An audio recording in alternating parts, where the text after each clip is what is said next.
Welcome to my YouTube channel Bengali education. আশা করি তোমরা সবাই খুব ভালো আছো। আজকে আবারও চলে এসেছি একটি নতুন ভিডিও নিয়ে। আজকের ভিডিওটি ইউজিসি নেটের ছোট গল্পের মধ্যে একটি গল্প, কানাকড়ি, সন্তোষ কুমার ঘোষ। আজকে এই গল্পটির প্রশ্নোত্তর নিয়ে আলোচনা করব। ভিডিওটি অবশ্যই তোমরা শেষ পর্যন্ত দেখো। ভালো লাগলে লাইক, কমেন্ট, শেয়ার করতে ভুলো না। আর চ্যানেলে নতুন হলে অবশ্যই চ্যানেলটি সাবস্ক্রাইব করো, পাশে থাকা বেল আইকনটি অন করে দিও, তাতে চ্যানেলে আসা প্রত্যেকটি ভিডিও নোটিফিকেশন তোমরা সবার আগে পেয়ে যাবে। তো চলো শুরু করি আজকের এই ভিডিও। প্রথমে আমরা সন্তোষ কুমার ঘোষ সম্পর্কে কিছু জেনে নিই। জন্ম 9 সেপ্টেম্বর 1920। জন্মস্থান বাংলাদেশের ফরিদপুরে। পিতা সুরেশ চন্দ্র ঘোষ, মাতা সরজুবালা দেবী। 1942-এর যুগান্তর পত্রিকার সাব এডিটর হিসেবে তার জীবিকা শুরু হয়। 1958 সালে আনন্দবাজার পত্রিকার বার্তা সম্পাদক রূপে কাজ শুরু করেন। সন্তোষ কুমার ঘোষ যখন কলেজের ছাত্র, তখন তার গল্প দক্ষিণের জানালা পূর্বাশা পত্রিকায় প্রকাশিত হয়। তার লেখা গল্প সংকলনগুলির মধ্যে রয়েছে ভগ্নাংশ 1939, চিনেমাটি 1953, সুখসারি, পরাবত 1953, কড়ির ঝাঁপি 1956, পরমায়ু 1957, দুই কাননের পাখি 1959, চিররূপা 1959, কুসুমের নাম 1959, ছায়া হরিণ 1961, বহের নদী 1963, যুবকাল 1976, সন্ধ্যা সকাল 1979, দুপুরের দিকে 1980, কুসুমাদপি 1984। এছাড়াও তিনি লিখেছিলেন কিনুগোয়ালের গলি, 1950, নানা রঙের দিন 1952, মোমের পুতুল 1958, মুখের রেখা 1959, রেণু তোমার মুখ 1959, জল দাও 1967, স্বয়ং নায়ক 1959, শেষ নমস্কার শ্রীচরণেশু মাকে 1971, চীনে মাটির গল্প সংগ্রহ 1953, পারাবত 1953, দুই কাননের পাখি 1959, কুসুমের মাস 1959, সন্তোষ কুমার ঘোষ গল্প সংগ্রহ প্রথম, দ্বিতীয় ও তৃতীয় খণ্ড 1994 ও 95 প্রকাশ পায়। চলার পথে 1996 এটি মৃত্যুর পর প্রকাশিত হয়। এই সমস্ত গল্প উপন্যাস তিনি লিখেছিলেন। আচ্ছা, এরপর পুরস্কার, তিনি কি কি পুরস্কার পান সেটাতে যাই। 1971 খ্রিস্টাব্দে তিনি আনন্দ পুরস্কার পান। 1972 খ্রিস্টাব্দে পান বিশেষ আনন্দ পুরস্কার। শেষ নমস্কার শ্রীচরণেশু মাকে উপন্যাসের জন্য 1972 খ্রিস্টাব্দে সাহিত্য একাডেমি পুরস্কার পান। তাইওয়ান কবি সংঘ 1984 খ্রিস্টাব্দে তাকে সম্মানিত করেছিলেন ডিলিট উপাধিতে। মৃত্যু হয় 26শে ফেব্রুয়ারি 1985। মৃত্যুকালীন বয়স হয়েছিল 64 বছর। তো এই হলো আমাদের লেখক পরিচিতি সন্তোষ কুমার ঘোষ সম্বন্ধে। এরপর আমরা চলে যাব প্রশ্নোত্তর পর্বে।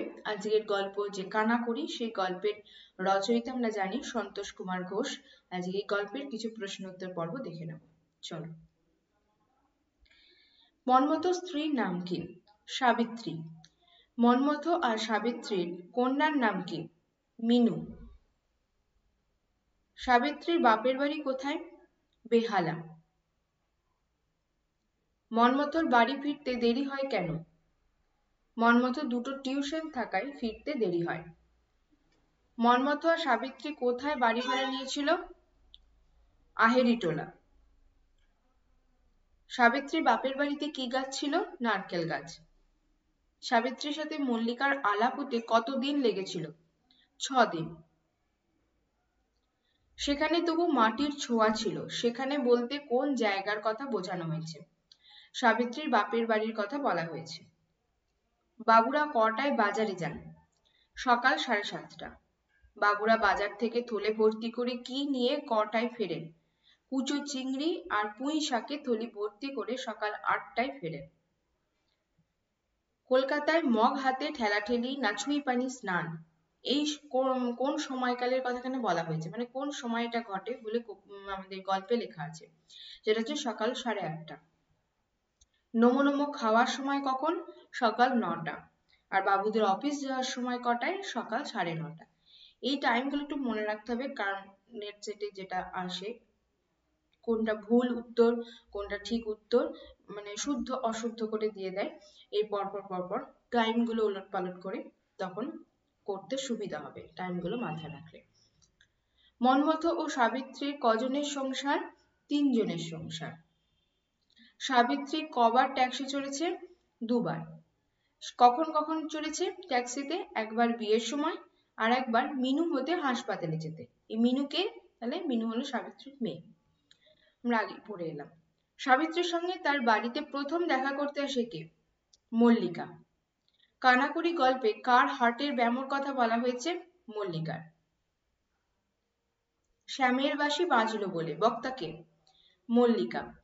শ্যামের বাঁশি বাজলো বলে, শ্যামের বাঁশি বলতে কার কথা বলা হয়েছে? শ্যামের বাঁশি বলতে ট্যাক্সির কথা বলা হয়েছে। আপনাকে নিতে রোজ রোজ কে আসে মল্লিকাদি?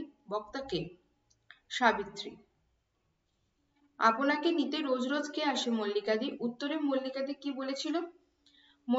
মল্লিকা বলেছিল যে তাকে রোজ রোজ নিতে আসে তার এক মামাতো ভাই, কারণ মল্লিকার হার্টের ব্যামো, তাই রোজ হাওয়া খাওয়াতে নিয়ে যায়। মল্লিকার কথা মতো কার জেদাজেদিতে মল্লিকা সিনেমা দেখতে গিয়েছিল? তার জেঠতুতো ভাইয়ের জেদাজেদিতে। মল্লিকার সঙ্গে তার জেঠতুতো ভাইয়ের বয়সের পার্থক্য কত? মল্লিকার থেকে তার জেঠতুতো ভাই প্রায় 2 বছরের ছোট। মল্লিকার ঘরের বর্ণনা দাও।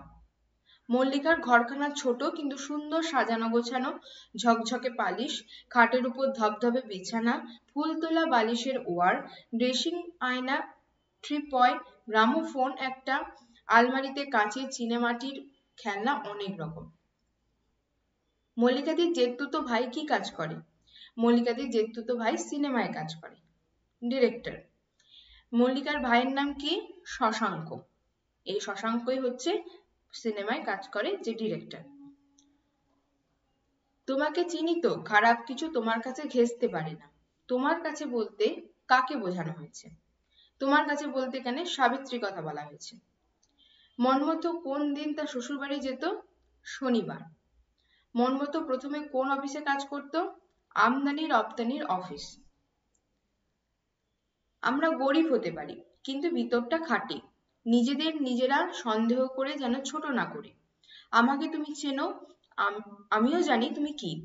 আমাদের দুজনের কাছে দুজনের দাম থাকলেই হলো। কে কাকে এই কথাটি বলেছে?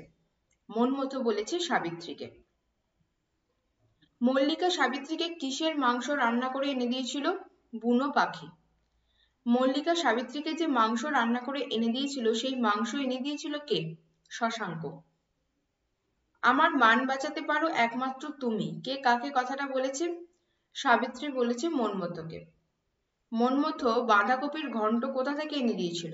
হোটেল থেকে। আমাদের কিন্তু গর্ব আছে সাবিত্রী, উপোস করে শরীর শুকিয়ে মরলেও ভিতরের মানুষটাকে নিচু করিনি। বক্তা কে? মনমথো। মল্লিকারা গীতিনাট্য অভিনয় করবে কবে? পূর্ণিমায়, আসছে পূর্ণিমায়। মল্লিকা গীতিনাট্য অভিনয় করবার জন্য কোন থিয়েটার ভাড়া নিয়েছিল? নাট্যপীঠ থিয়েটার। মনমথো কাকে জব্দ করেছিল? আলফ্রেড অ্যান্ড জ্যাকসন কোম্পানির বড়বাবুকে। মনমথো কার বাড়িতে ক্লার্কের কাজ করত? 7 বছর জিমসন জোসেফের বাড়িতে।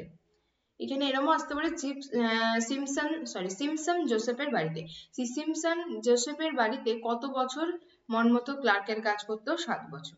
তাই মনমথো 7 বছর জিমসন জোসেফের বাড়িতে ক্লার্কের কাজ করত। মনমথো কতদূর পড়াশোনা করেছে? Under graduate.